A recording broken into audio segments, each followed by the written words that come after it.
हमने एक बड़ी सभा की थी। हम सब इंतजार करेंगे बेसब्री से। आएंगे आएंगे डॉक्टर साहब। कैलाश चौधरी जी कहाँ है? हमने एक बड़ी सभा की थी। हम सब इंतजार करेंगे बेसब्री से। आएंगे आएंगे डॉक्टर साहब। कैलाश चौधरी जी कहाँ है? आपके क्षेत्र को टच करता है तो क्या कहेंगे? सबसे पहले तो हम धन्यवाद करेंगे ऐसी सरकार को जिन्होंने हमारी कंडी को इतनी इम्पोर्टेंस दी है। आप देख रहे हैं हमारी कंडी को इतना बड़ा ये जो रोड दिया है, तो इससे मुझे लगता है हमारी कंडी को बहुत बेनिफिट हुआ है। हम अपनी बीआरओ टीम का भी धन्यवाद करते हैं, डॉक्टर जितेंद्र सिंह जी का भी करते हैं और राजनाथ सिंह जी का भी। Thank you.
पंचेस, मेरे साथ आई हुई डिस्ट्रिक्ट कठुआ पुलिस की टीम, एडिशनल एसपी साहब, एसडीपीओ बॉर्डर, एसएचओ राजबाग, बड़ी चौकी अफसर, और यहाँ पे आए हुए जितने भी हमारे प्रोमिनेंट सिटीजन्स हैं और आम लोग हैं आसपास के इलाकों के, आप सब लोगों को आज मैं डिस्ट्रिक्ट पुलिस कठुआ की तरफ से खुशामदीद कहता हूँ। यहाँ पे थाना दिवस में एलजी एडमिनिस्ट्रेशन की तरफ से जैसे ब्लॉक दिवस किया जाता है उसी के पैटर्न पे थाना दिवस शुरू किया गया है। ये दूसरे वीरवार को और चौथे वीरवार को किया जाता है।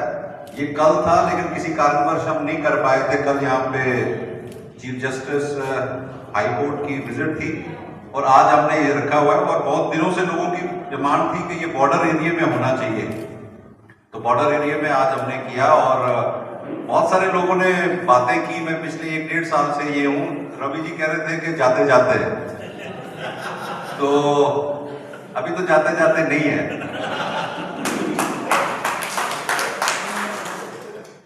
बहुत सारे लोगों ने बात की, मैं थोड़ा सा एक जवाब दूंगा। यहाँ पे सरपंच विक्रम सिंह जी बोले, अशोक जी बोले, सरपंच प्रीतम सिंह जी बोले, राहुल हंस भी बोले, रवि जी बोले, ये बोरत सरपंच हैं नवाज जी, विनय शर्मा, सुरजीत सिंह हमारे, या सुरजीत सिंह एक्स सरपंच है शायद, डिप्टी डायरेक्टर बाबूराम जी बड़े जोर शोर से बोले, और सरपंच हरियाचक दीवान सिंह जी बड़े इमोशनल आदमी हैं, ये बड़े इमोशन से बोले। बहुत सारे कुछ बातों की लोगों ने, बेसिकली 5-7 पॉइंट्स होते हैं पुलिस के प्रति, और क्योंकि डेवलपमेंटल इश्यूज के हट के सिक्योरिटी और बॉर्डर सिक्योरिटी है यहाँ पे, और बॉर्डर का इलाका भी है, इश्यूज भी है। सबसे बड़ी बात जो 2-3 लोगों ने की वो बीडीसी की। आपके वहां पे हरियाचक में बीडीसी का मैं एसडीपीओ साहब को बोलता हूँ कि नोट करें, उसको एक्सप्लोर करें कि उसमें क्या हो सकता है। एक और आदमी ने कहा कि वीडीसी हमारी पुराने लोग थे जनाब, वो मेंबर थे। तो मैं आपको एक क्लियर बात बताता हूँ। 15 अगस्त 2022 को government of Jammu and Kashmir और मिनिस्ट्री ऑफ होम अफेयर्स ने एक ऑर्डर किया है कि जितनी भी पेड वीडीसी थी, जिनमें एसपीओ होते थे, जिनको तनख्वाह मिलती थी, उसको रिवैम्प किया गया है। कठुआ डिस्ट्रिक्ट में 182 है, तो हमारे पास 350-400 के आसपास वीडीसी है, लेकिन कुछ नॉन पेड है जिनमें वीडीसी एसपीओ नहीं है और उनको तनख्वाह नहीं मिलती है। जिन भी वीडीसी में तनख्वाह मिलती है उनमें एक उनका लीडर होगा जिसको 4500 रुपए तनख्वाह होगी, और उसके जो अभी के 2, 3, 4, 5 मेंबर्स हैं उनको 4-4 हजार रुपया मिलेगा। क्योंकि बीच में वीडीसी एसपीओ ने अपनी तनख्वाह बांटनी बंद कर दी थी, तो हमने उनको थाने चौकियों में ले आया और उसको 18,000 रुपए तनख्वाह मिलती थी। लेकिन जो नया सिस्टम है उसमें जो 4, 5, 6 लोग होंगे, उसमें एक उनका लीडर होगा, उसको 4500 मिलेगा, बाकियों को 4-4 हजार मिलेगा। कठुआ डिस्ट्रिक्ट में 182 वीडीसी ग्रुप्स हैं जो 1994 के ऑर्डर के तहत चलते हैं, जिनके साथ एसपीओज हैं। उनका रीऑर्गेनाइजेशन बड़े जल्द हम कर रहे हैं, उसमें हम एक्सरसाइज भी कर रहे हैं। मैंने एसएचओज एसडीपीओज की ड्यूटी भी लगाई है। उसके बाद की जो रीऑर्गेनाइजेशन होगी that will be continued after ये एक बार सेटल हो जाए। ये जो अनपेड वाले लोग हैं 200-250 ग्रुप, जिसमें कम से कम भी 500-600 लोग हैं, उनका क्या करना है, कैसे करना है, वो बात की बात है। अभी जो पेड वीडीसी है उसकी रीऑर्गेनाइजेशन हो रही है। दूसरा एक और पॉइंट आपने कहा कि बस का रूट की बात कर रहे थे, वो अशोक जी चले गए मेरे ख्याल में। वो भी हम लोग, मैंने एसडीपीओ साहब से बात की है, आरटीओ से भी बात करेंगे कि वो रूट कैसे हो सकता है, क्या हो सकता है। ट्रैफिक रूल्स की बात कर रहे थे अपने ये डिप्टी डायरेक्टर साहब और बाकी लोग। मुझे लगता है कि ट्रैफिक जो है वो ट्रैफिक डिपार्टमेंट से ज्यादा लोग चलाते हैं। मैं बड़ी बार ये मीटिंग में कह चुका हूं, मैं कठुआ से जम्मू जाता हूं, मेरे पास स्कॉर्पियो है गाड़ी, मैं अपने ड्राइवर को बोलता हूँ 80-90 से ज्यादा नहीं चल रहा। मुझे मारुति वाला भी ओवरटेक कर रहा होता है, मेरे को मोटरसाइकिल वाला भी ओवरटेक कर रहा होता है, बस वाला भी ओवरटेक कर रहा होता है। वो कौन लोग हैं? आप ही के लोग हैं।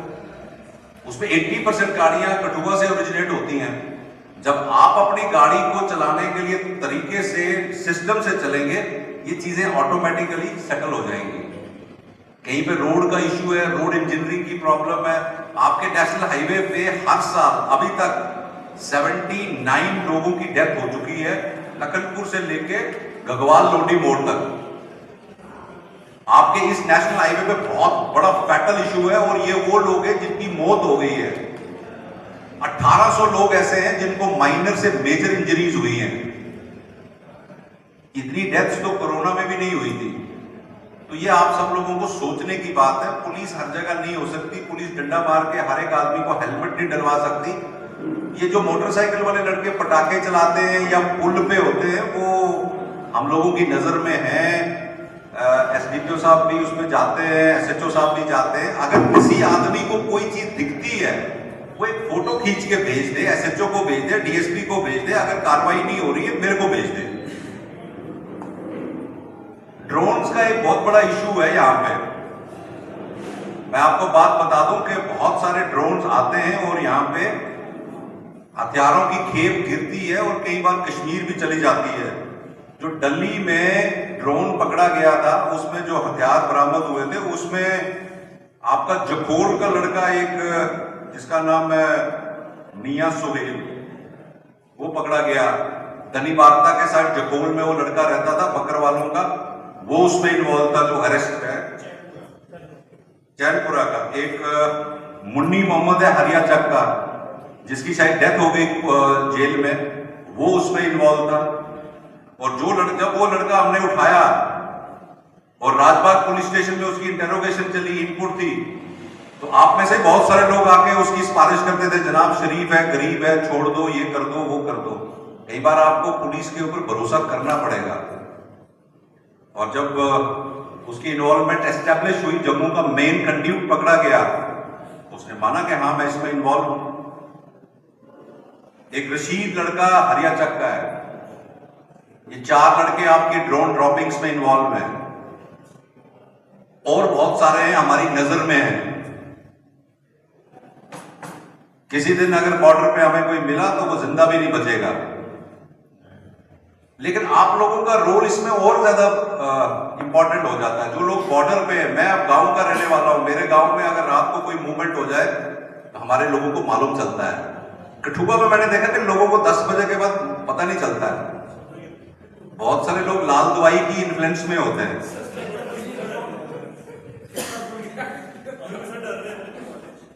तो बहुत सारी चीजें जो है गांव वाले पकड़ा सकते हैं। ड्रोन्स आते हैं, ड्रोन्स की ड्रॉपिंग की कोशिश की जाती है, पुलिस की तरफ से नाके भी लगाए जाते हैं। आजकल हमने हथियार बंद नाके भी लगाने शुरू किए हैं, शायद आपको मालूम हो के नहीं हो। बहुत सारी चीजें ये विनय जी कह रहे थे, हम नहीं बता सकते आपको कि हम क्या कर रहे हैं। आपके लिए ये इतना कहना जरूरी है कि आप अपने आंख, नाक और कान खोल के रखें, खासकर शाम को 9 बजे से लेकर सुबह 5-6 बजे तक। उसी टाइम में गड़बड़ हो रही है। सबसे बड़ा मसला आपका कठुआ में चिट्टे का है, नारकोटिक्स का है, हीरोइन का है, नशे का है। ये नशा कहां से आता है ये समझना जरूरी है। मैं हर बार बोल चुका हूं, पाकिस्तान जानबूझ के ये नशा आपके मुल्क में भेज रहा है। इन्होंने पंजाब को बर्बाद कर दिया। पंजाब के बॉर्डर के गांव में जाके आप देखें, वहां पे क्या हालत है लोगों की, नशे से लोग त्रस्त हैं। सेम चीज इन्होंने जम्मू, सांबा और कठुआ में शुरू कर दी है। अगर आपको ये बात समझ में नहीं आई, बहुत सारे बच्चे जो है बर्बाद होंगे। आज लोग कहते हैं उसका बच्चा, कल किसी का भी बच्चा। चौथी चीज, यहां पे ये राहुल हंस जी कह रहे थे कि नशा कमेटी, आपको पता नहीं है कि नशा मुक्त अभियान के तहत गवर्नमेंट ऑफ इंडिया बहुत सीरियस हो गई है और ये चीज बताई भी गई है और समझ में भी आई गई है कि पाकिस्तान जो है जानबूझ के ये भेज रहा है। अब पाकिस्तान क्यों जानबूझ के भेज रहा है? ये हीरोइन जो होती है, ये दुनिया की अगर 100 किलो होती है तो 90 किलो होती ही पाकिस्तान, अफगानिस्तान और ईरान के एक्सेस पे होती है, बाकी दुनिया में होती नहीं है। मैं एक रिपोर्ट पढ़ रहा था, उसमें 2014-15 में इन्होंने 5000, अगर आप नहीं करेंगे बर्बादी होगी। नशा मुक्त अभियान के तहत आप सरपंच हैं। मैं एलजी साहब की वीडियो कॉन्फ्रेंस अटेंड कर रहा था, उन्होंने बोला हुआ है हर पंचायत का सरपंच एक बंद लिफाफे में कॉन्फिडेंशियल नाम देगा गवर्नमेंट को, डीसी ऑफिस को, कौन नशा बेचता है, कौन नशा करता है, ये आपको देना है। और अगर आप नहीं देंगे तो फिर आप अपनी ड्यूटी नहीं कर रहे, क्योंकि वो नाम जो है बाद में पुलिस में आने थे, पुलिस ने उसको वेरीफाई करना था और उसके ऊपर कार्रवाई होनी थी। एक और चीज मैं बता दूं कि किसी का भी बच्चा अगर नशे में है, उसकी अगर ट्रीटमेंट करवाना है तो Kathua police free of cost करेगी। उसके पेरेंट्स आ जाएं, बच्चे को लेके हमारे पास आ जाएं, मेरे को मिले, एडिशनल एसपी साहब को मिले।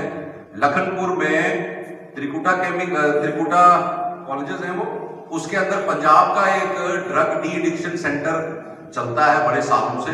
वहां पे 7 लड़के कठुआ के हमने नशा मुक्त में 6 महीने के लिए एडमिशन दी है। हर बच्चे की फीस 10 से 15 हजार रुपए महीना है, जो कठुआ पुलिस दे रही है। किसी का भी इस इलाके में इतने सरपंचेस, पंचेस और बाकी लोग बैठे, अगर किसी का भी बच्चा किसी किस्म के नशे में है, खास करके हमारा फोकस हीरोइन चिट्टे पे है, अगर है तो आप बच्चे को लाएं, हम उसका ट्रीटमेंट करवा देंगे। 4 बच्चे अभी आपके जीएमसी में भी एडमिट है। एक लड़की है आपकी कठुआ की, वो भी नशाग्रस्त हो गई है, वो भी पिछले 1.5 महीने से जीएमसी में है। 4 लड़के वहां पे हैं, 7 वहां पे है कठुआ अपने लखनपुर में। करीब 11 लोगों का हम जो है इस वक्त नशे से इलाज करवा रहे हैं। कोचिंग सेंटर की बात कर रहे थे रवि जी, वो कर सकते हैं, आइडिया अच्छा है। मैंने पिछले साल भी हीरानगर, कठुआ, बिलावर और कसोली में कुछ एक्स सर्विसमैन को कोऑर्डिनेट करके हम कर रहे थे। वो एक कर सकते हैं काउंसलिंग सेंटर, एक हम डीपीएल में कर सकते हैं कि बच्चों को कैरियर काउंसलिंग और गाइडेंस का एक कॉन्सेप्ट डेवलप कर सकते हैं। उस पर हम विचार करेंगे और बात भी करेंगे कि उसको हम थाने लेवल पे रखें या डिस्ट्रिक्ट पुलिस लाइन में, जहां पे हमारे पास थोड़ा इंफ्रास्ट्रक्चर है, वहां करेंगे। आउटसाइडर की, लेबरर की एक इशू बहुत है। मैंने एसएचओ चौकी अफसरों को भी ये बोला।